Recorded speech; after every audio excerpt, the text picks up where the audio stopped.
It is a strange thing how little, in general, people know about the sky. It is the part of creation in which nature has done more for the sake of pleasing man, more for the sole and evident purpose of talking to him and teaching him, than in any other of her works, and it is just the part in which we least attend to her. John Ruskin. In this offering, I will share reality, perception, wonder, archetype, and hopefully a sprinkle of wisdom regarding the sky luminaries.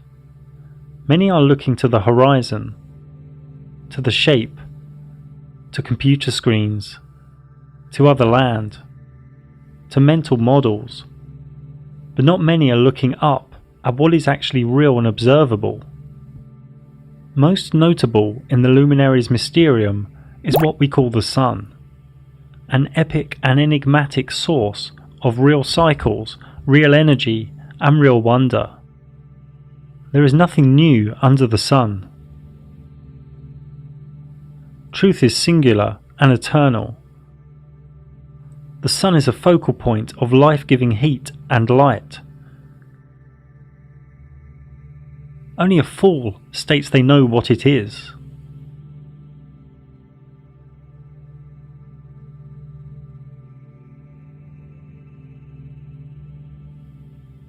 The close sun within our realm makes one full westward revolution every 24 hours, spiralling out and gradually faster to the Tropic of Capricorn on the winter solstice, and spiralling in and gradually slower to the Tropic of Cancer on the summer solstice, thus giving us the seasons. Looking to the west, we can see a sunset move slightly to the right, curving around on its path. And close to the summer solstice, in northern Norway, we can see the sun never sets to the observer.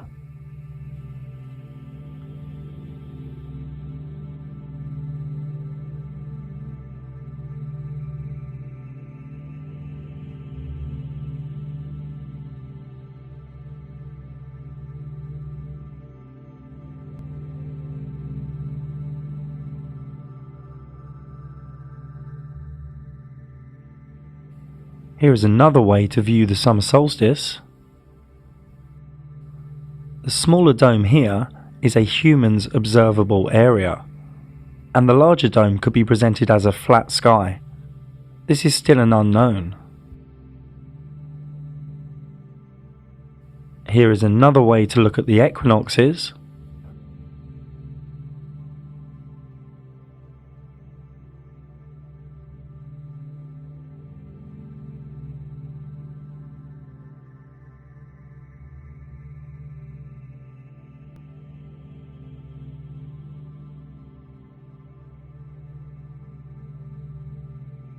From Tenerife in June, the top is what the human eye observes,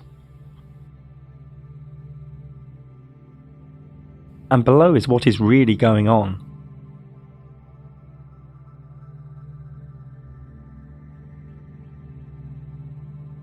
The analemma is where one takes a photo or plot point of the sun at the same time of day, from the same location, over a year.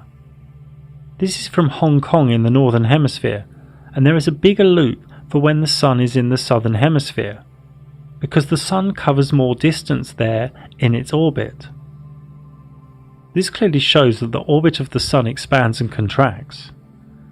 It matters not if the analemma is taken from the equator or from the Southern Hemisphere either. The southern loop is always bigger, as one would expect. Here in Stellarium, I have set the time to 5 PM in Europe, faced southwest, and turned on the ecliptic, which is the sun's path.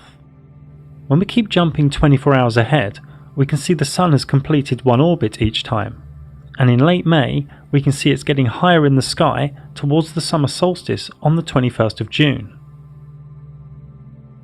and then starts to go lower in the sky towards the winter solstice in December.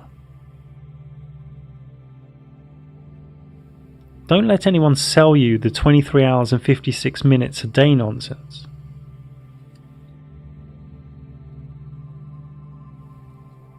In real life, as it shows in Stellarium, we can see only a section of the night sky. When we move, our vanishing point also moves with us, and therefore what we can see in the sky moves with us too. We know the sky appears to the eye as a dome, but this could be due to perspective. I mean, here it looks like the ground goes up and that the tracks go together, when we know these aren't true. The human eye's vanishing point shows us a visual reality that is not always objective. We simply have not unravelled the flat sky or dome mystery yet. This is all new. This awakening of true cosmology only made a comeback in 2014, the year I also first spoke out about it publicly. In many cases, we need to revel in the mystery and enjoy the mystery. The sun comes into the observer's vanishing point. This is known to most as a sunrise. The sun goes out of the observer's vanishing point. This is known to most as a sunset. If we go up in altitude, the sun comes back into one's field of view as the vanishing point has increased. When the sun sets in Japan, it's at its zenith in Madagascar, and also rising in Florida. Some ballpark trigonometry shows the sun is around 2,000 to 4,000 miles away. Well, that is, if it is an actual thing within the rules of known physics, which it possibly isn't. Now, these sunrises and sunsets often appear as different sizes. This is due to one or more of the following: the observer's position, land contour, sea temperature, atmospheric haze, and atmospheric temperature. So how high is our sun? We have seen evidence of localized hotspots.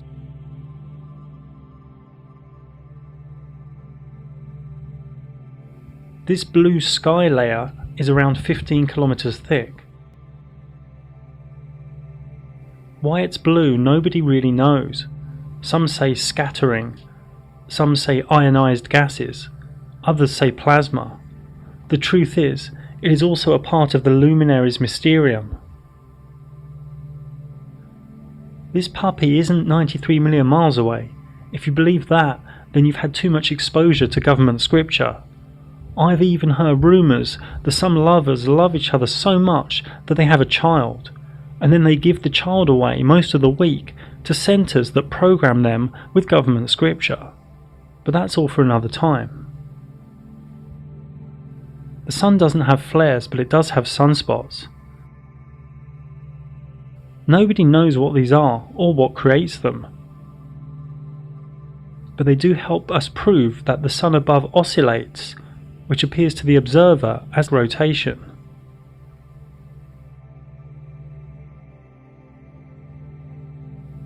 The actual light of the sun does many wondrous and irrational things, near impossible to work out logically. Here is the model for sunlight observation for various months.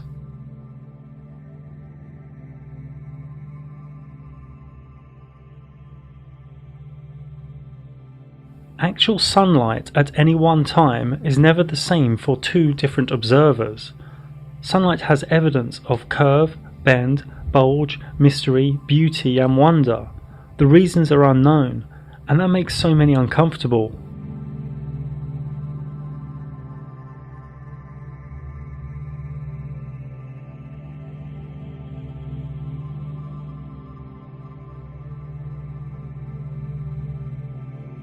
We don't even know if it is really an object.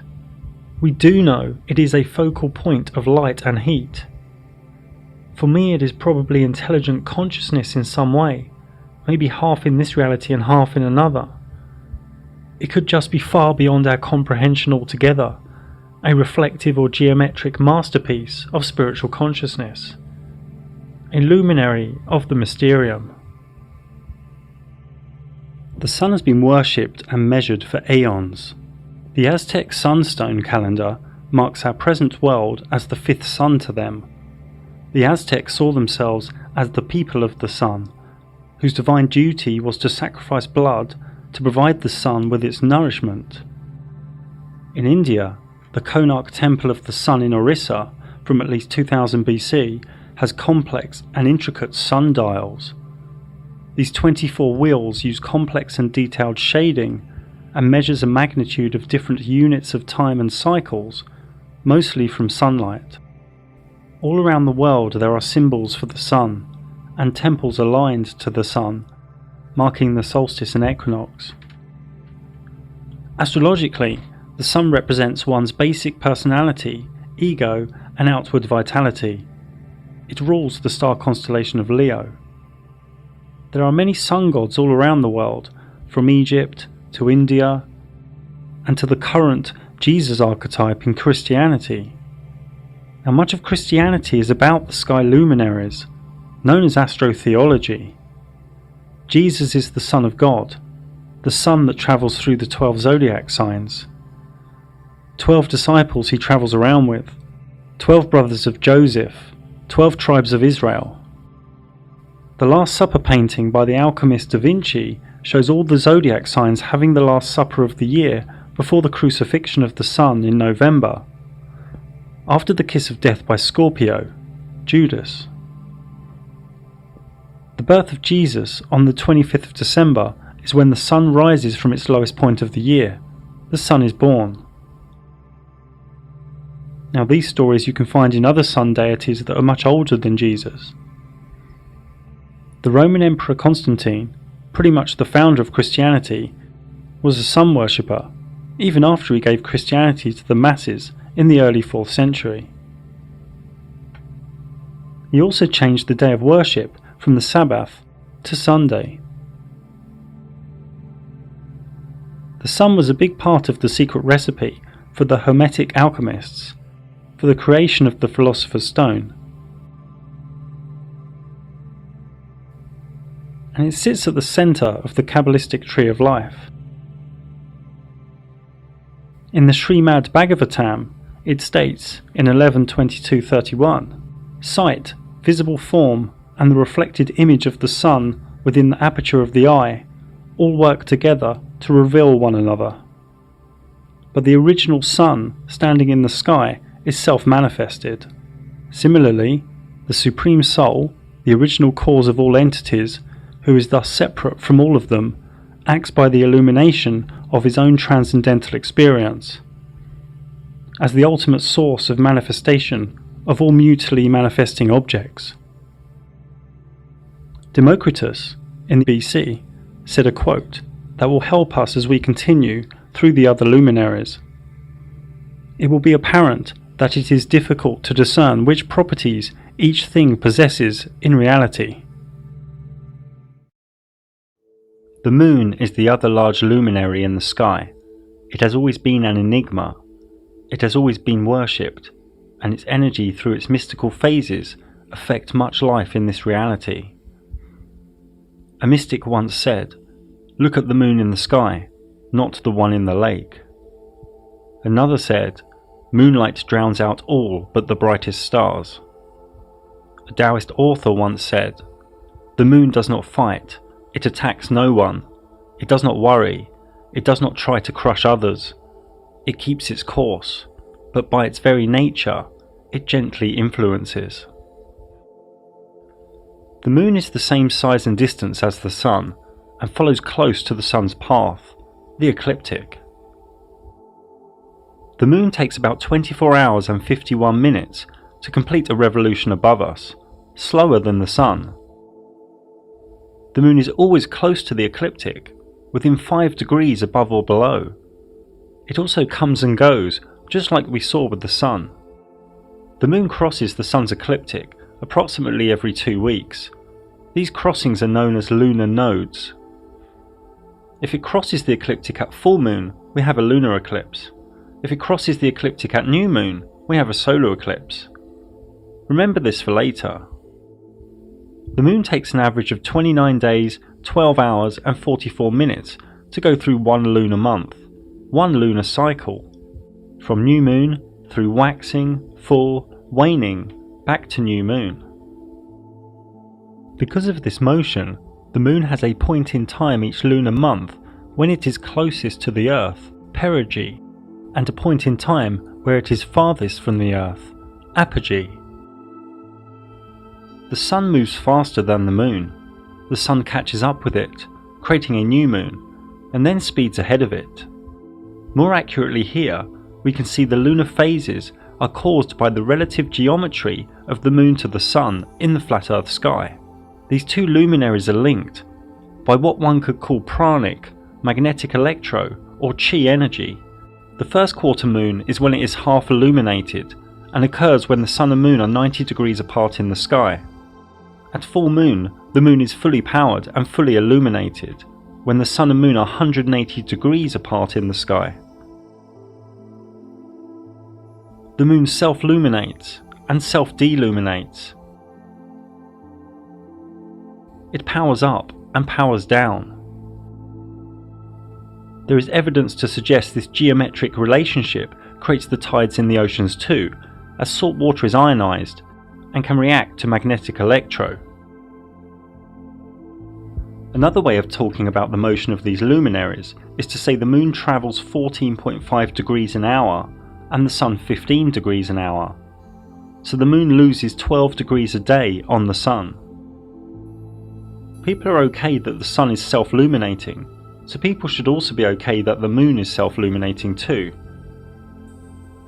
A nice way to remember if the moon is waxing or waning is if it is like a letter C or D. A cat goes, waning, and a dog comes, waxing. These phases can be known far into the future due to the Sun and Moon's constant speeds. This works as a geometric clockwork, a calendar in the sky so to speak. Chinese, Thai, Hindu, Islam and Hebrew calendars still today are linked to the moon cycles, the lunar month. If one photographs the moon 51 minutes later on successive days, note due to the moon rising about 51 minutes later each day, over one lunar month it will trace out its own analemma. The moon can be seen above in the sky at the same time in distant places. Depending on where one is on a line of longitude, depends on what degree of rotation the moon will be. To a stationary observer, the moon also appears to rotate as it moves from east to west in the sky. This is only due to perspective. The moon is not actually rotating. It will appear to rotate one way until it is above one's head, and then the other way. Regardless of location, every human on Earth has only ever seen one face of the moon. Therefore it is rational that it appears to many human subconscious and conscious mind as spherical. In a waning phase, the closer the Sun gets to the moon, the more power, or self-illumination, the moon loses. And when the Sun is very close to the moon, it loses its power, it loses its self-illumination. The moon disappears. Some say we should really see a black silhouette. We don't though, we see nothing, and can pick up nothing with cameras or telescopes. It's just not there. This new moon really could be just that, a brand new moon, and we will layer up on this information later. Then a few days after new moon, at the waxing crescent phase, one can see the slither become illuminated, and the moon starts gaining its power again. Even at other times during the lunar cycle, we can very rarely see something appear to go through the moon, and in this footage it is unknown if this is a star, wandering star, or high altitude drone. At other times, the moon appears as though the blue sky is coming through the moon, but the moon is higher than the layer of blue sky. So is the moon semi-transparent here? Is the moon not totally there in these instances? When the moon is half illuminated, is the other half there or not?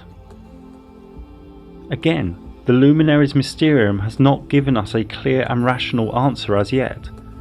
We don't know. We have to continue to revel in the mystery. We don't know what the moon is.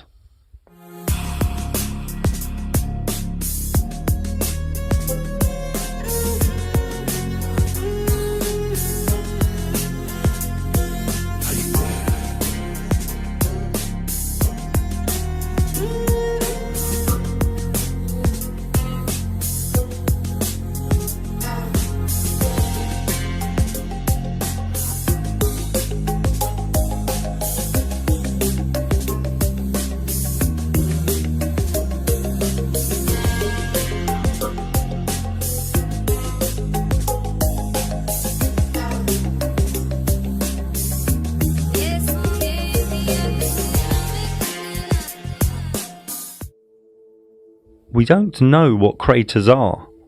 In truth, they are just different shades of light and dark.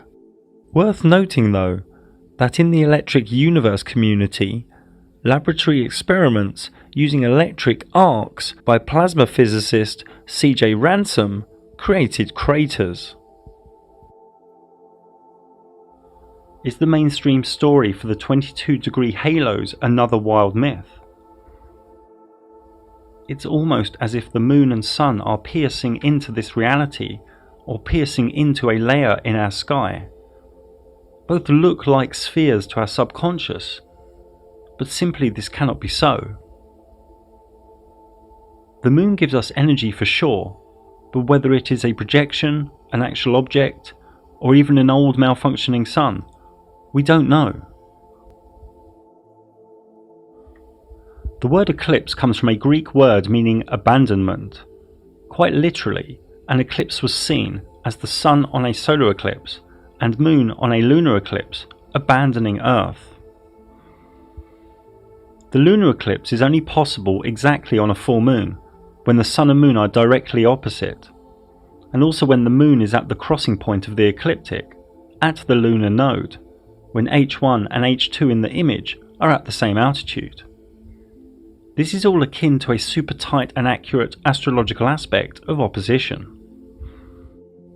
Any solar year has a minimum of 4 eclipses, 2 solar and 2 lunar, and it is possible to have up to 6 or 7 eclipses in a single solar year. The moon is full, fully charged, and then it loses power, preparing energy, retracting. Then it sparks, surges, pulses. The moon becomes reddish as it continues its potent energetic link with the sun. A pranic or magnetic electro handshake with the sun. Blinking, flickering. It seems to be a reset of sorts, or more wildly, a malfunction or false kickstart of an old sun trying to recharge itself, and then it regains power. The lunar eclipses are seen where it is night time, and over a massive land space with the same intensity. They last for a few hours, much longer than the minutes of a solar eclipse. The change in colour during a lunar eclipse is seen simultaneously by people in different continents, and because of this, the obstruction theory from old Vedic myth is impossible. The theory that it is obstructed by another celestial body, such as Rahu, Ketu, Shadow Planet, Mount Meru, Black Sun or Lilith, is easily debunked, as it would only be visible in a small location.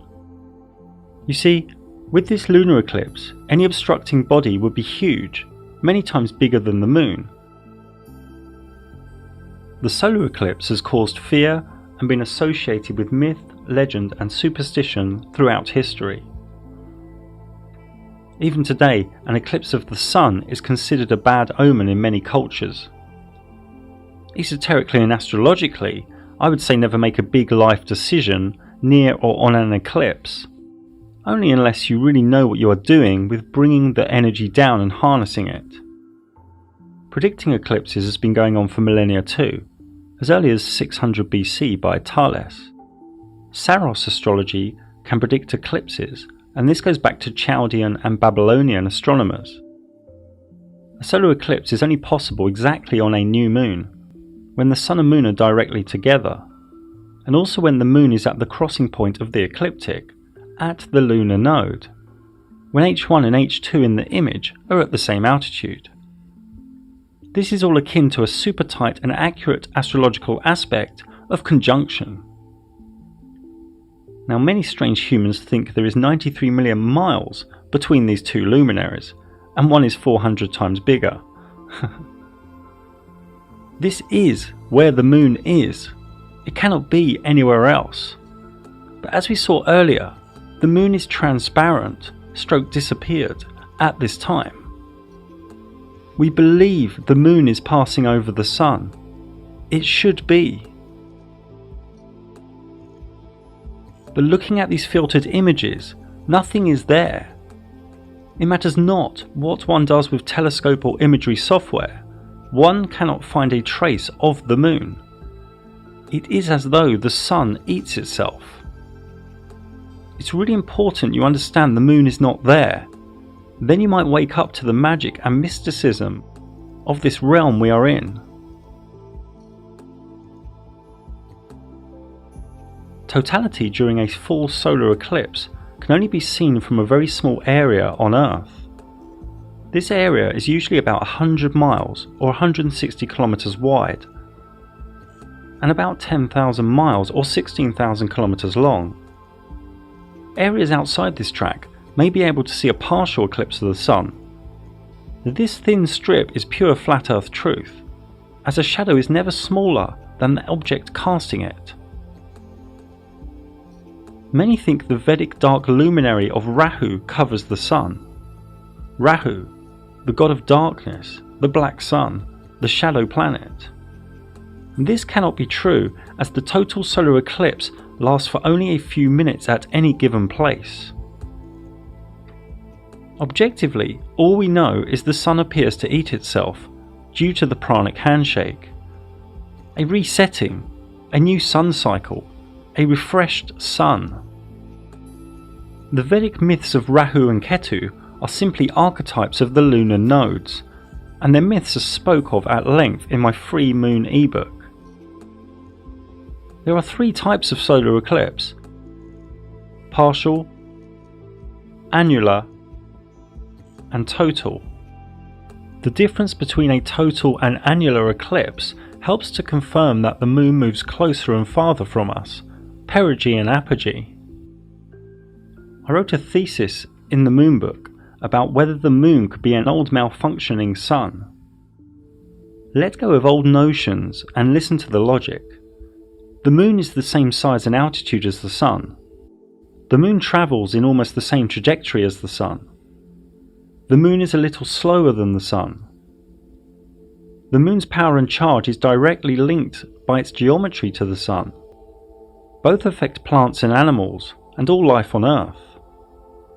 Both have evidence of being magnetic electro in their nature. There are many ancient myths as to which sun we are in. For example, Aztecs say we are in the fifth sun, and my free moon book contains many other supporting myth, legend, and pantheon. The moon is awash with mystique, myth, superstition, and esoterica. The new moon is like a start of a wave, the start of new intentions. The full moon is like the crashing of the wave, and the waning moon is like the decay of a wave retreating. A healthy woman in her power has her menstrual cycle during or near full moon or new moon. It is more beneficial esoterically to fast or cleanse the days before a new moon. At full moon, the pineal gland opens more and the spiritual veil is thinner, so to speak. Most humans have dense energy and live in the five senses and personality matrix, and are disconnected from the moon's energetic cycles. The moon phases also affect the planting of crops and plants, and many other things.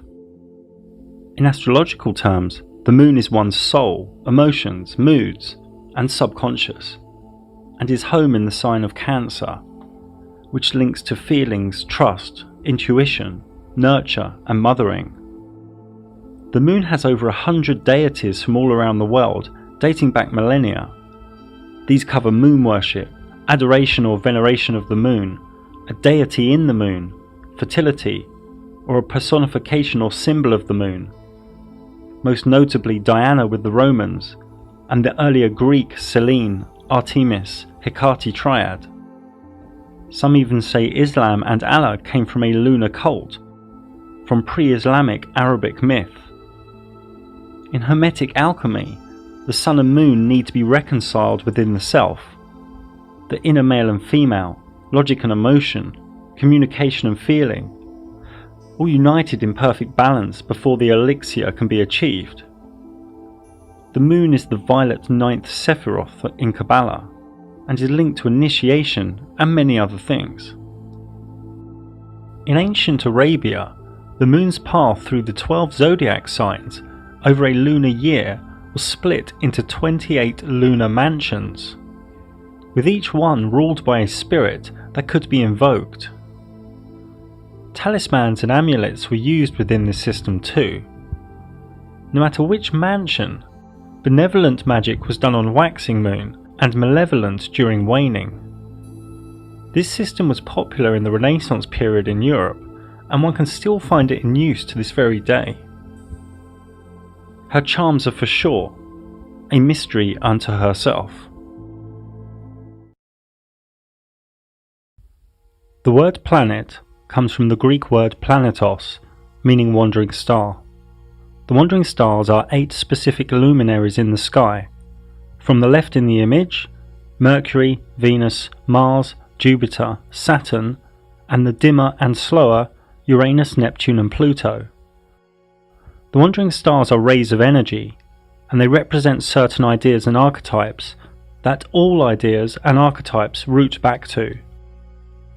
A conception of the universe, inside you too. The macrocosm in the microcosm in the macrocosm, as above so below.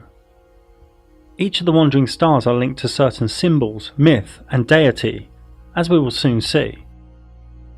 This ancient geocentric model was actually pretty close to the truth, and lasted for over 1,000 years before the elite smashed it up. The error here is that each of the wandering stars are actually all quite close to the ecliptic. Each are probable to be a similar distance from the Earth, but correctly here, some are faster than others. Note too that each wandering star has a unique brightness and colour. Another crude way to aesthetically show the wandering stars is here, all close to the ecliptic. Note though that the speeds here are not correct. Each of the wandering stars has its own retrograde motion.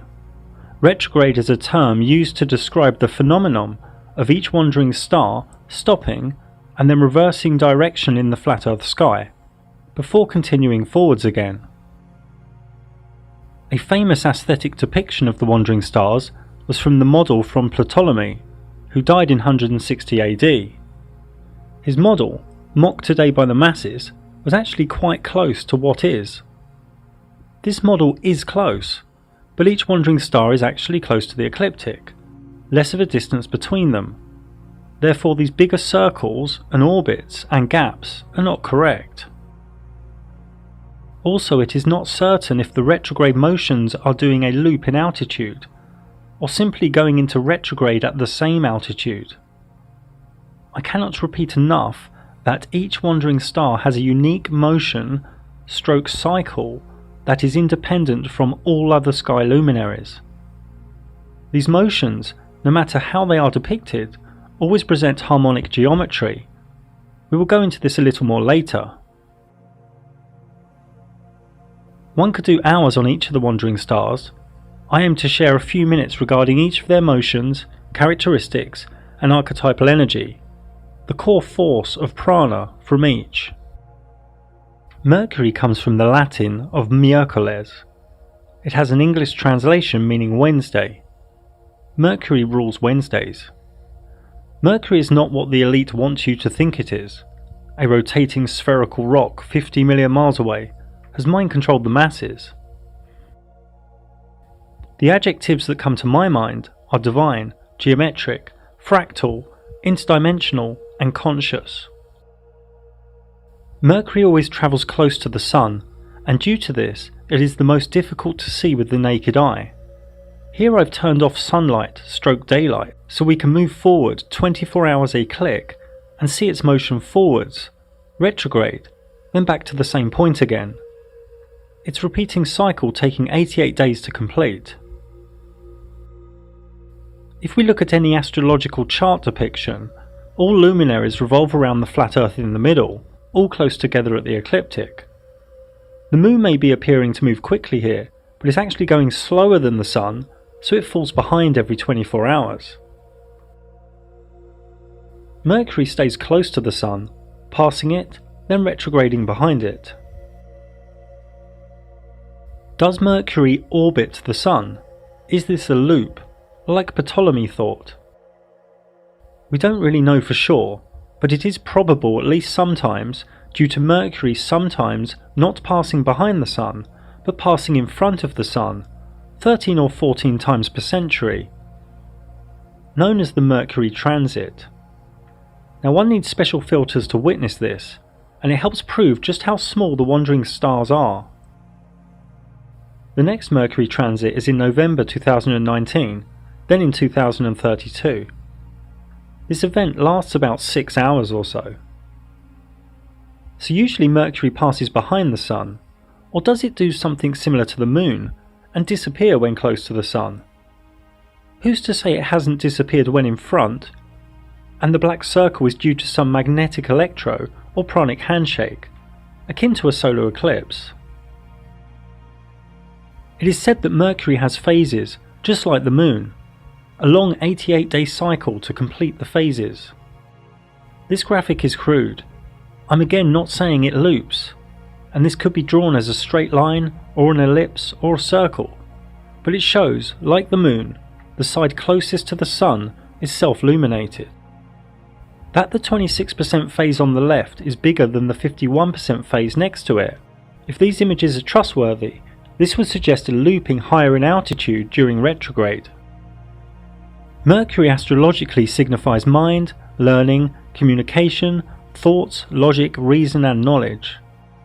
It rules the constellation of Virgo, Earth, the energy of intellectualism, rationale and practicality, the orderly and helpful ray of service that overconforms.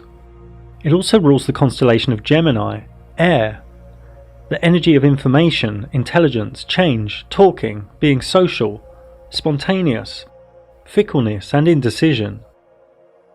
Mercury retrograde is feared more than other retrogrades of other wandering stars. In retrograde, the power and force of the ray of energy is weakened. It's gone back on itself. In Mercury retrograde, electrics can play up, communication and contracts can be delayed or have misunderstandings. It's a time to back up, re-look at things, and not to start big new projects, sign new contracts, or to buy new electrical goods, properties or vehicles. The most notable deities and archetypes linked to Mercury were the Roman god of wealth, word and commerce. Also Hermes, the Greek god of alchemy, born from Thoth, the Egyptian god of writing, knowledge and the Emerald Tablet. In Kabbalah it is the 8th Sephiroth, and linked to many other things. Venus is from the Latin word viernes, meaning Friday. Venus is far from what your local gatekeeper school science teacher thinks.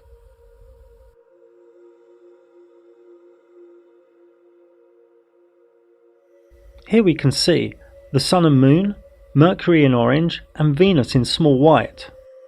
Like Mercury, Venus always travels close to the Sun, but is slower and travels further away from the Sun than Mercury, in a slower cycle, ensuring Venus to be the morning star before the Sun, or the evening star after the Sun.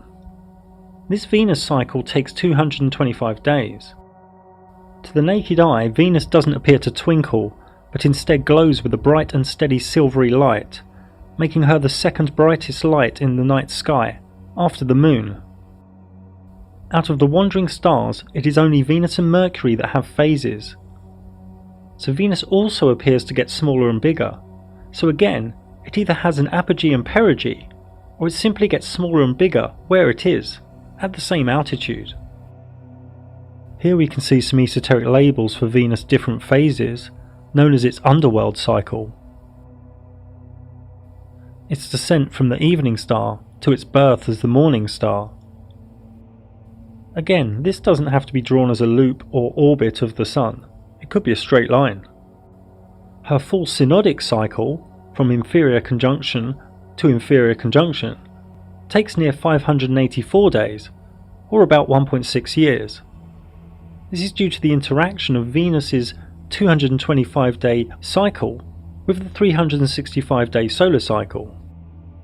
Now Venus, whether it loops around the Sun or not, when it conjuncts with the Sun, it creates these 5 points. And these 5 points are in perfect geometry above us. This is known as the dance of Venus. and these 5 points make the perfect pentagram. Fractals in the sky. This was all known to the mystics of the Renaissance period. This is the current Venus cycle within its current dance. Venus also creates geometric patterns with Mercury, all from a random Big Bang, they tell your children, via their worldwide mind control program. Venus is the only other wandering star, as well as Mercury, that sometimes appears to pass in front of the Sun. Like Mercury, we don't really know if it is in front of the Sun, or in the Sun, or if it disappears like the Moon due to some pranic handshake. A Venus transit is more rare though. This reoccurrence pattern of 8 plus 105.5 plus 8 plus 121.5 years repeats itself in the catalogue of Venus transits. An example of this pattern is in the transits of 1874, 1882, then 2004 and 2012. Note that Venus appears larger than Mercury when transiting the Sun. Now if one takes a photo from the same location every 24 hours, over 113 years, one sees another dance between the Sun and Venus. One gets an analemma. Here is an analemma from Venus and Mercury.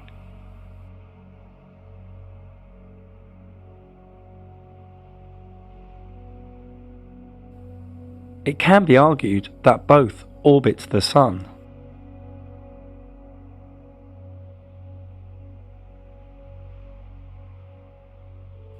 But it may not be the case.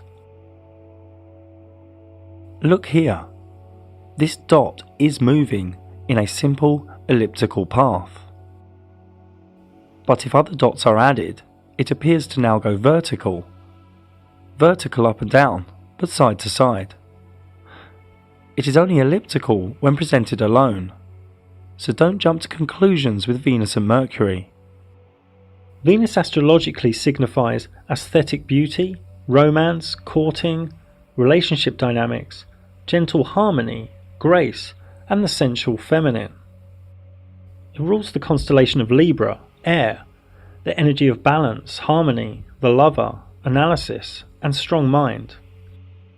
It also rules the constellation of Taurus, earth, the energy of nature, luxury, possessions, and grounded endurance.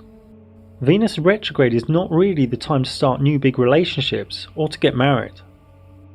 Linked deity and archetype include Isis, Aphrodite, Cleopatra, and the Roman goddess Venus. In Kabbalah, it is the 7th Sephiroth, and this tree of life is many things, including a meditative glyph and a table of classification, where every myth, herb, gemstone, scent, and deity ever known will find its rightful place upon the tree. In a Sephiroth, or in one of the 22 paths. The old Mayan Dresden Codex was all about accurately measuring Venus cycles, and on the last page depicted a cataclysmic flood. Mars, Saturn and Jupiter are less complex. They simply move around the ecliptic with no care for the Sun or any other luminaries. They each sometimes go retrograde too, but no phases and no transits. Luminaries in the sky, simply doing their own thing. They say Mars has 2 moons, Jupiter 64, Saturn 62, but there is no evidence these are moons. We can just see a few small luminaries in the sky that hang out with a bigger luminary. There is also no evidence of any rings at Saturn.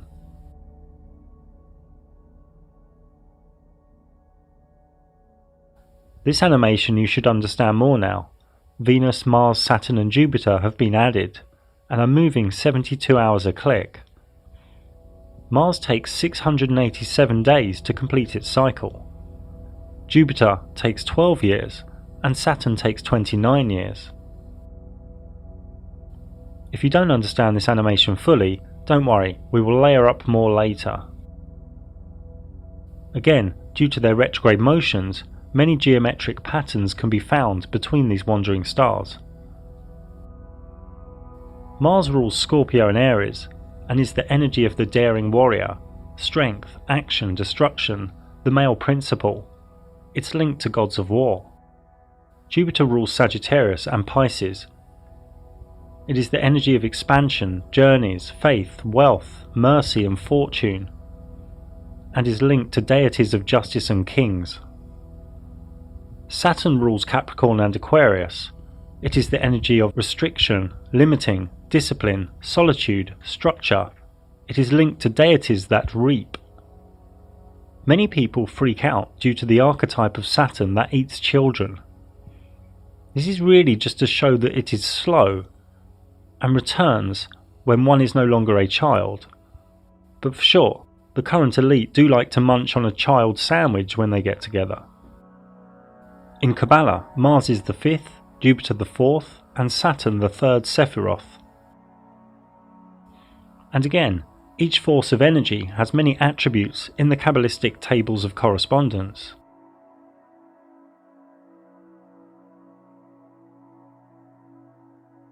I'm old school and don't really care too much for Uranus, Neptune or Pluto. They are so dim and slow, and they were only discovered in recent centuries.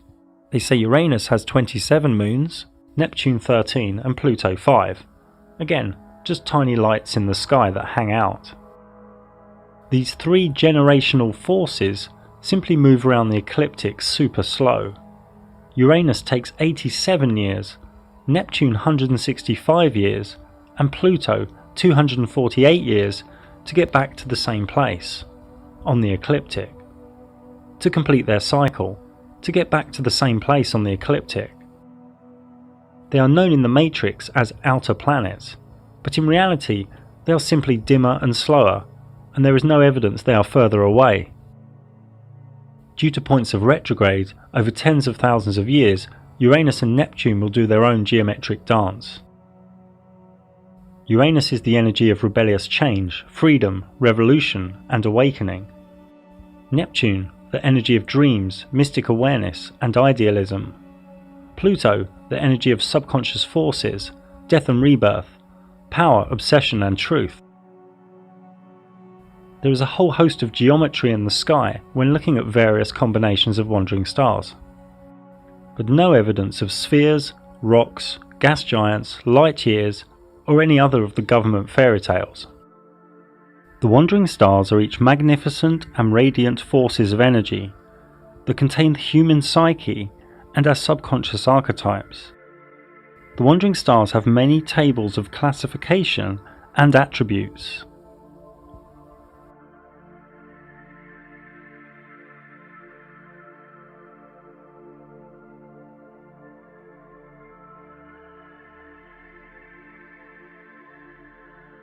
They also link to the days of the week, and this star shows the order too.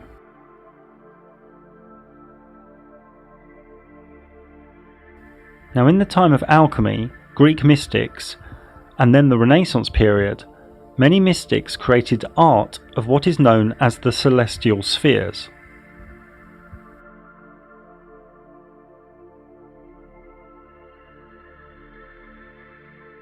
This isn't calling any wandering star a sphere, or showing their distance, or physical order.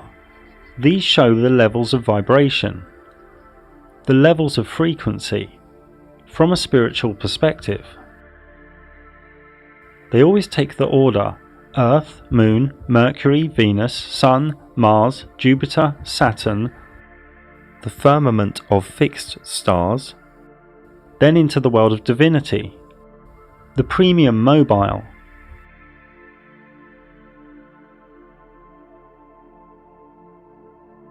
paradise,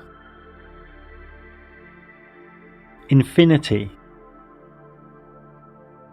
Many allude to the idea a council of gods reside here, each from one of the celestial spheres, each of the wandering stars. Through the celestial spheres, into heaven. Even Dante alluded to this in his cosmology. As did Robert Flood. But what does this all really mean? This is all Kabbalistic, the soul's journey to Godhead while within the body, within the same carnation, starting at 10, the four elements on earth, up to 1, the Godhead.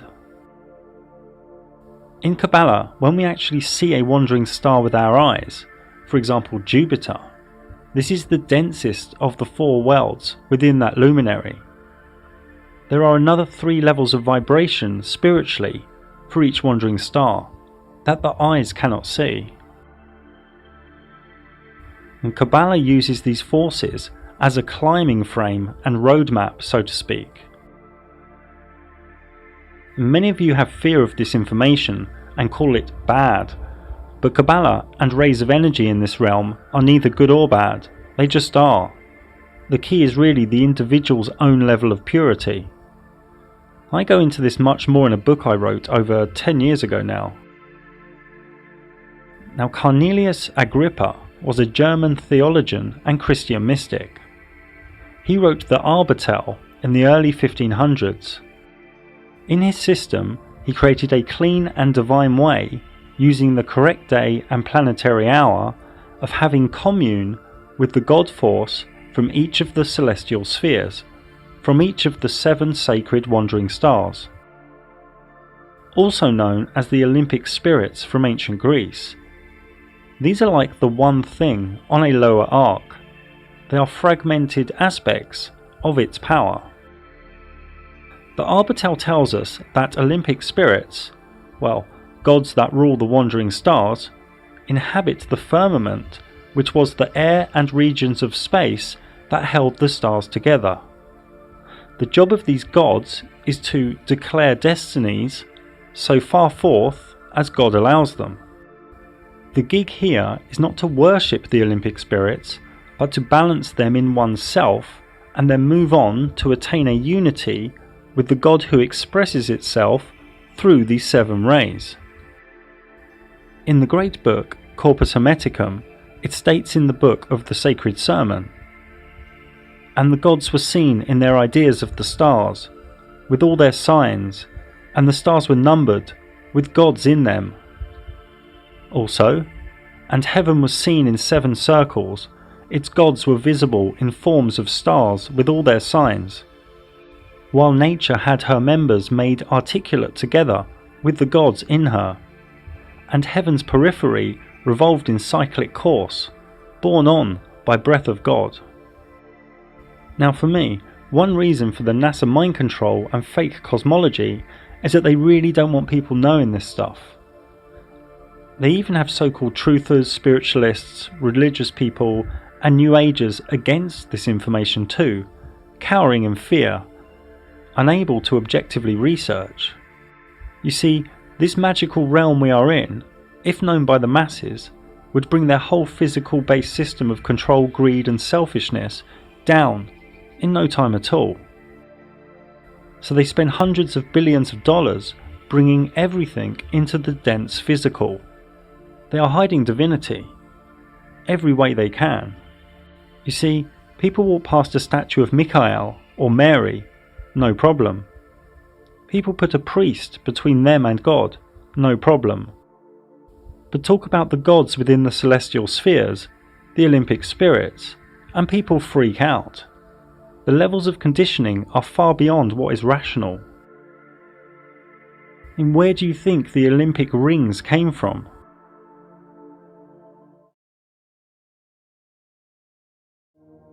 The blanket of fixed stars all move in unison, as one, with next to no evidence of any parallax. The blanket of stars are probable to all reside at the same altitude, behind and higher than the wandering stars, and probable to be somewhere between 3,000 and 4,000 miles away from Earth.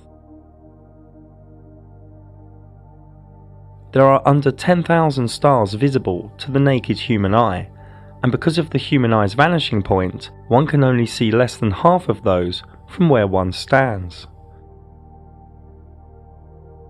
Before we look at the blanket of stars' speed, motions, patterns and mystery, Let us look closely at what they could be. What are the stars? We don't have the correct labels in our vocabulary.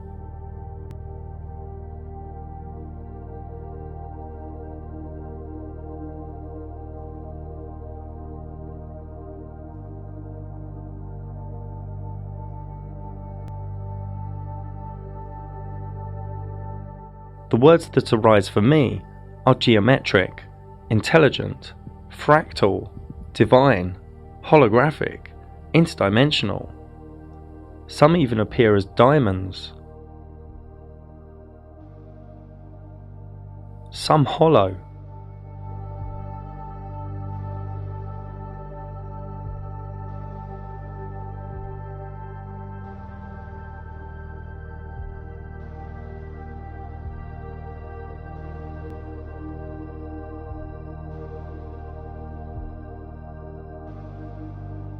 Is water involved?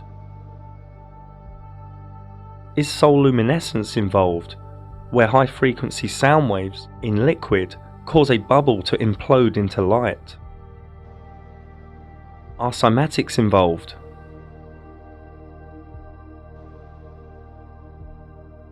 The language of resonant frequency?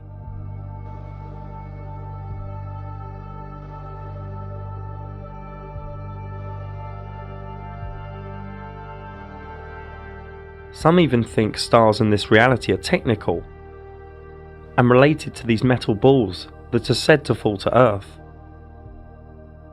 If one zooms past a star and then increases the brightness, it can appear to the eye like the star is indented into the firmament. This is 160 times zoom, at sunset, with clear visibility. We just don't know. The Luminaries' Mysterium cloaks its secrets from us.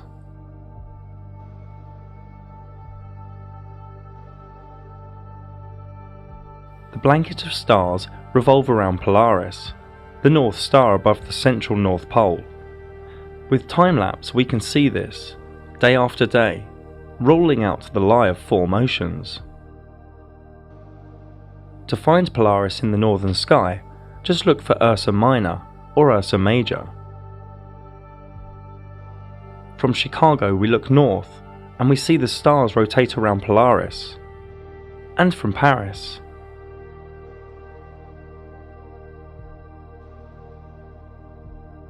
And from near Japan.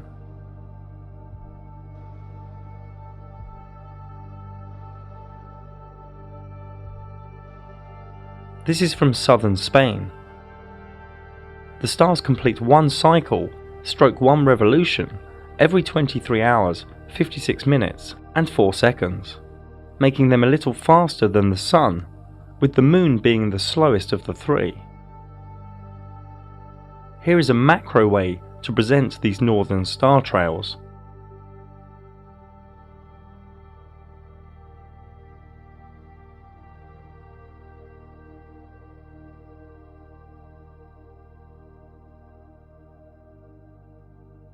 To get a good idea of the motion of stars, we need to look in different directions. Here is from Arizona, in southern USA, looking west,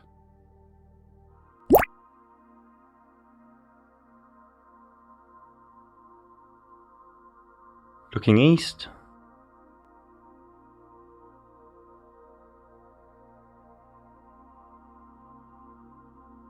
looking north,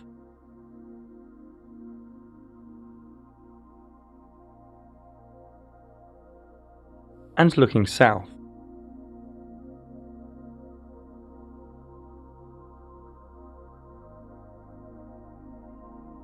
There is a ring of 12 star constellations behind the ecliptic, known as the signs of the zodiac. This is the same even if one is in Chicago, North Mexico,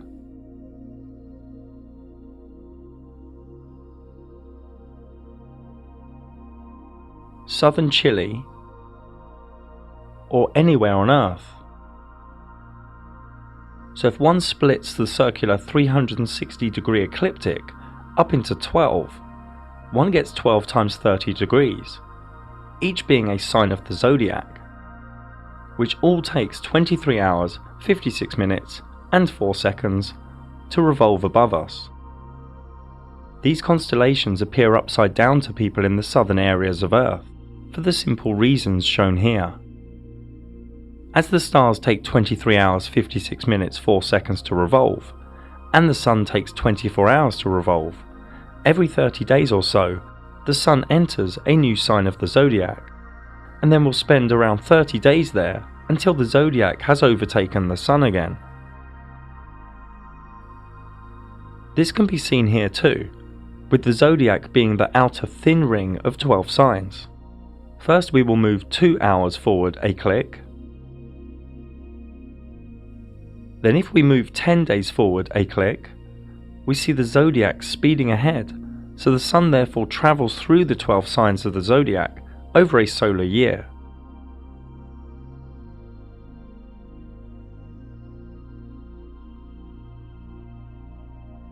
Due to us knowing all of the main speeds in the sky now, here is the approximate time each luminary spends within each of the 12 signs of the zodiac. We will come back to the zodiac again soon.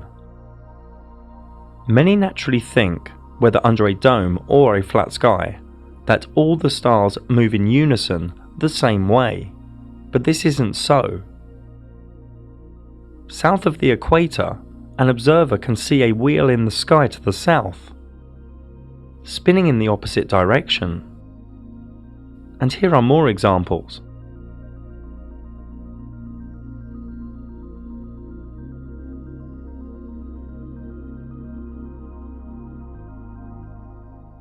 So to get our bearings, let's look from one location. New South Wales in Australia. Looking west,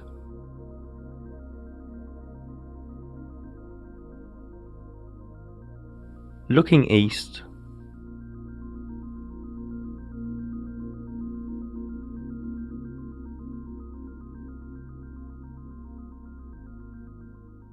looking north, where Polaris is too far away from the observer's vanishing point, and looking south.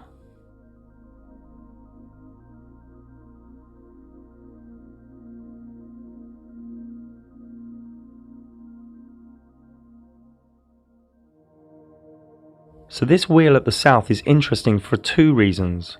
One, it creates a fractal if caught on time-lapse photography at different intervals, a bit like this. And two, because at 3 different locations on Earth, the exact same southern wheel can be observed in the sky.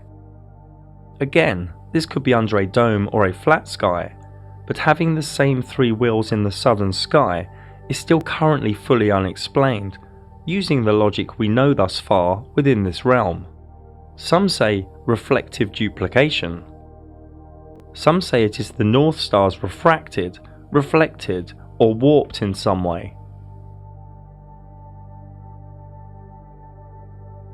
Others say perspective. But super interesting and relevant is that this southern wheel also takes 23 hours, 56 minutes and 4 seconds to revolve. We just don't know all the answers to the Luminaries Mysterium.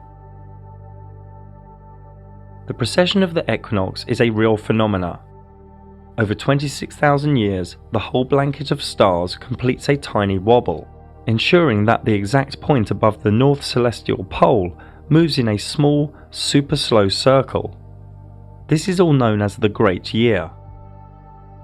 If we go as north as possible on Earth and look up with the equatorial grid on, Polaris is at the centre. Now if we turn the azimuthal grid on, we can see Polaris off-centre. And if we change the year by 2,000-year chunks, the whole blanket of stars moves ever so slightly. The Earth isn't moving or tilting or wobbling, it's the blanket of stars moving.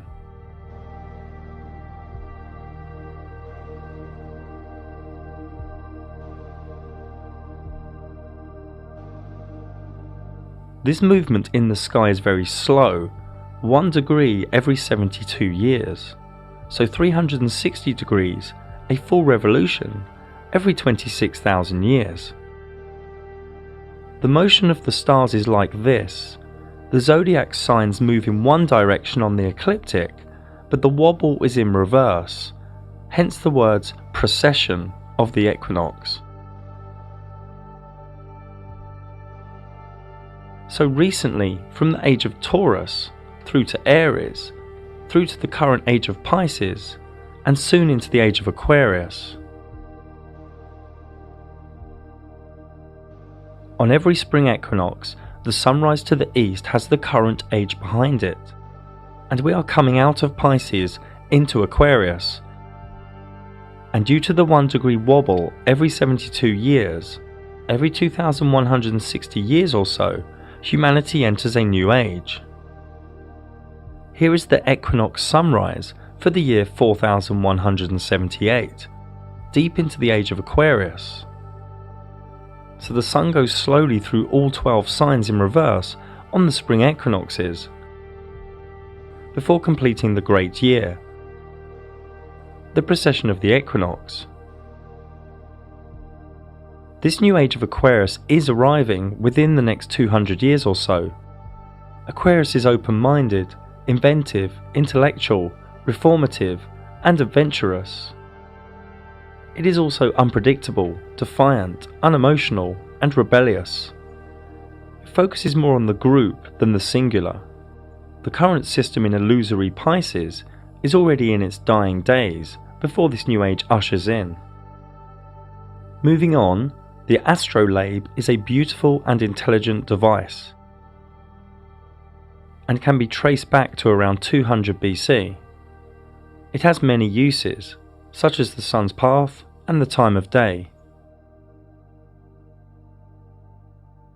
It's made up of 4 plates and a ruler, and together each part has specific uses for measuring, observing, and calculating.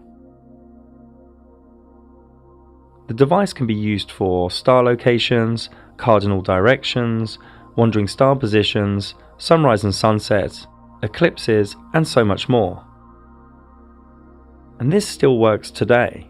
No CGI and no Wi-Fi needed. Another device, the planisphere, can be traced back to the 1500s. This can display the visible stars in the sky for any time and date. And this still works as was designed. No 5G required. Both the astrolabe and the planisphere were totally designed within and for the Flat Earth Luminaries Mysterium. The zodiac is a wealth of energy, wisdom, archetype, and meaning. Nobody knows who first grouped the 12 constellations on the ecliptic, but it is ancient, received from a higher state of consciousness, pre-flood for sure. Each sign has been anthropomorphized as figures, animals, and archetypes. Each sign has been studied and wondered over by mystics, astrologers, healers, and artists. The zodiac splits up the 12 months, 4 seasons, solstices, and equinoxes. Each star in the sky gives us energy, and why would you not believe that? The luminaries of the sun, moon, and wandering stars give us energy, and each star also gives us energy. Therefore, groups and clusters of stars also give us energy as collectives. Each sign has its own energy signature, its own archetypes. The sign motivates any wandering star within it, and asks the wandering star what is it seeking. Each zodiac sign is within one of 4 elements, one of 3 quadruplicities, and also a gender. As we already know, the wandering stars travel through the signs at different speeds and durations, and each sign has a ruling wandering star, and also a wandering star that when within it is in its exaltation, detriment, or fall.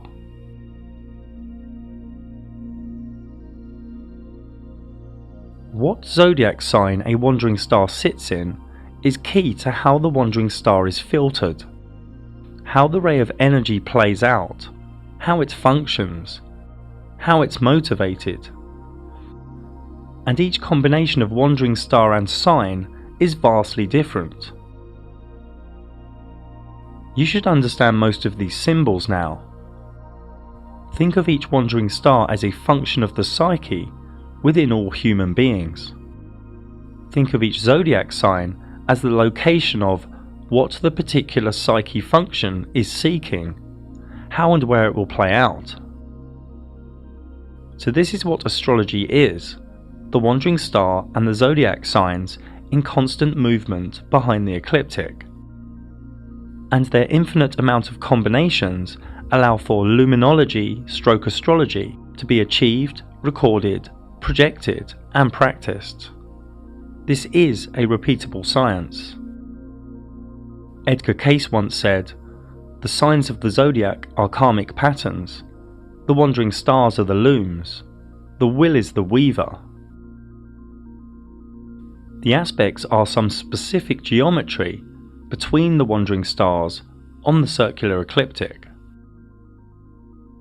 Each human has a unique personal astrology chart for the moment he or she was born, a natal chart, or soul blueprint.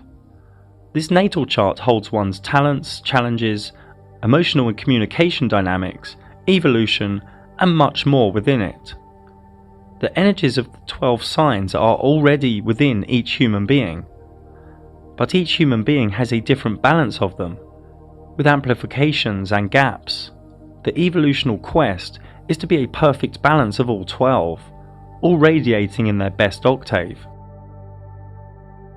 Remember, all 12 signs and all the wandering stars each have a specific energy. When an energy is too amplified or overpowered, it spills into shadow traits. Each of the energies can also be latent, weak, or underpowered in one's chart. The natal chart really yields gnosis on the self. Each day, the different permutations of geometric aspects in the sky and the combinations of energies in the sky all create flux in this reality. It gets human dynamic and interaction in this reality moving and changing. If one overlays one's natal chart with today's sky chart, or tomorrow's, or next week's, or any date or time in the future, one can see what energies are at play and navigate that moment, or that hour, or that day, whether it be a meeting, or a wedding, or a new project. And the elite really don't want you to know this stuff. But Wall Street, governments, and the military all use this science of the sky. Remember, astrology is not something to live underneath or fear. It is a tool. We all have free will and can each swerve, duck, or ride any coming energies. The sky is the engine room of this reality. Astrology is a finger pointing at reality. Now, Western mystics studied astrology deeply and knew how to understand and interpret the sky, how to bring the macrocosm down to the microcosm in a multitude of ways.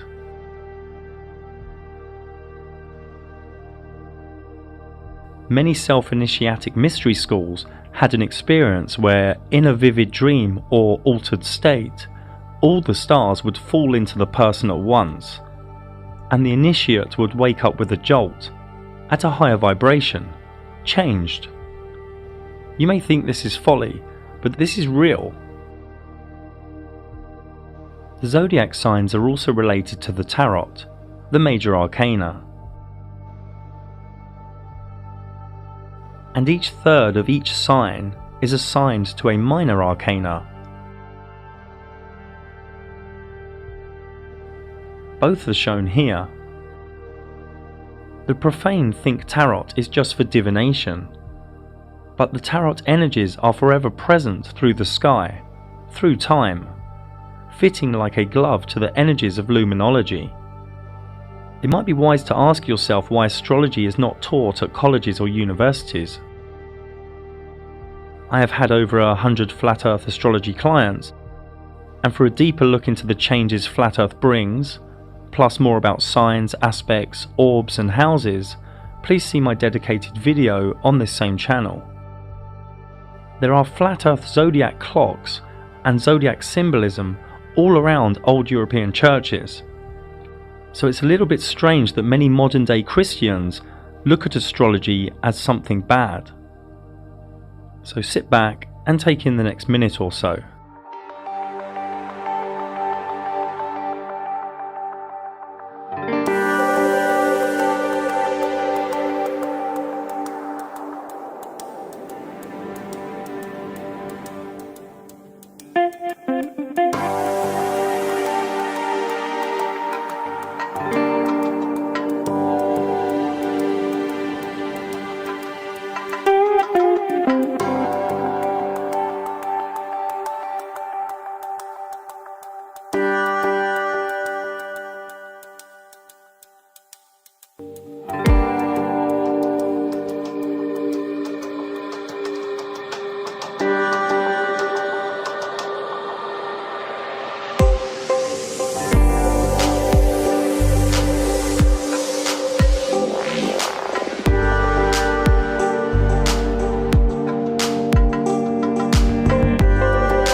We still need to cover some of the other luminaries in the sky, ones with wild stories within the zombie matrix.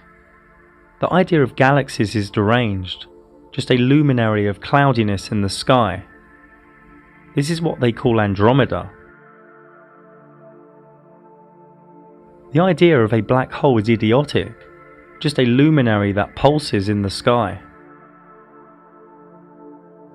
The idea of nebulas is demented, just shaped light in the sky. The elite tell you it is an interstellar cloud of dust, hydrogen, helium and other ionized gases, that the Orion Nebula is 1,300 light years away and 12 light years in radius. I mean, tell a tall story or what? I mean, this elite are smart, but also very psychotic. This is the Heart and Soul Nebula. A comet is simply a cyclic luminary in the sky with its own cyclic path, with no care for the ecliptic.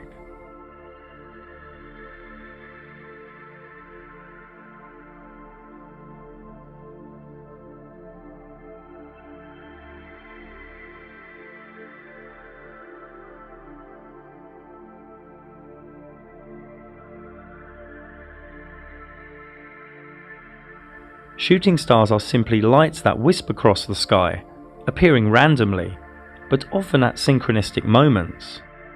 These are not meteorites. There is no evidence of these so-called meteorites ever landing on Earth. If these were real, every month or so a house or a building would be destroyed. The very rare and very dodgy articles from the Smithsonian Institute, which have previous if you know my work, and other mainstream news agencies don't really give us any hard evidence.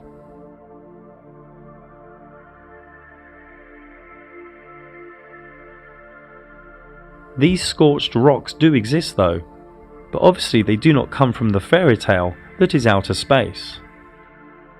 This is supposed to be the biggest meteorite on Earth. No crater nearby, no witnesses. Now, to diverse just a little bit, giant craters probably were created from sinkholes or from some ancient technology. We don't really know. But we do know that a lump of rock didn't land and then just vaporize on impact. And we know that a fireball making a big dent in the ground isn't really rational. More on the cover-up of meteorites and craters is in my Edge documentary. Now, meteor showers are just cyclic, wispy luminaries that come in groups. The Perseids shower every August is the brightest. The dense and cloudy area of stars in the sky is known as the Milky Way. This is not really what this was called. This was called the Great Rift, or the Dark Rift, by different people all around the world. I did a whole documentary exploring some of the ancient myths and knowledge surrounding this area of the sky luminaries. Feel free to check it out. The Northern Lights are highly probable to come out of the North Centre. We don't know what they are, but they must be linked to magnetic electro and or divinity. The light pillar phenomena occurs rarely and randomly where it is cold. The story of ice and optics doesn't work for me. Going full cult scientism on divine beauty is fool's work. The sky is a giant calendar. The sun tells the time, the moon tells us the day, and the stars tell us the months and years. We live inside a beautiful realm, a perfectly designed timepiece, with mathematics and fractals within its fabric. The sky is the only real tangible calendar. What else is there to live by? The toxic Gregorian calendar the Catholics fed you? Dates your boss tells you? Days of celebration your governments tell you? Or is it wiser to live by the energies and events in the sky, the dance of the luminaries, the art of astrology, which is happening above your head, and you don't give it a moment's thought because you've been conditioned not to care or wonder or contemplate? This realm is divine. It is created by higher consciousness, a higher power. The luminaries' dance of geometry allows the one thing to weave energy into this dimension through rays of energy. A subtle and gentle communication to our minds and souls, forever changing the permutations, creating a foundation of flux for this realm we are in, a realm of divine fractals hidden from our consciousness, so beautiful yet so subtle. The elite hide the truth of the luminaries as they are trying to limit the whole human experience to the physical. The physical is only a base, it's not the real thing. They want you pushed into the Sephiroth of Malkut, as a materialistic conforming drone. But we are both visible and invisible. We need to honour the totality, not just what we can touch. Da Vinci said, there are three types of people: those who see when shown, and those that don't see. And one starts to see only when one starts deprogramming. And it's not an easy ride, but it does get easier. This is the work of the modern day warriors, deprogramming. We don't know our cosmology, but we do know we are in a magical realm of divinity. Are you just coming from the mind to know the sky, Or are you reveling in the energies and the invisible wonders of the Luminaries' Mysterium? The Luminaries' Mysterium is a key out of the Matrix, out of the cult-like scientism religion, but you have to embrace the sky's truth. Love the sky, a beautiful gift from our Creator. Many of you are trying to rationalize a divine mysterium, and one's life here is full of questions, but only fools are full of answers. Srimad Bhagavatam 2.637. And because all of us are bewildered by the illusory external energy of the Supreme Lord, we can see only this manifested cosmos according to our individual ability. Corpus Hermeticum, the secret sermon on the mountain. For I will sing the praise of him who founded all, who fixed the earth and hung up heaven.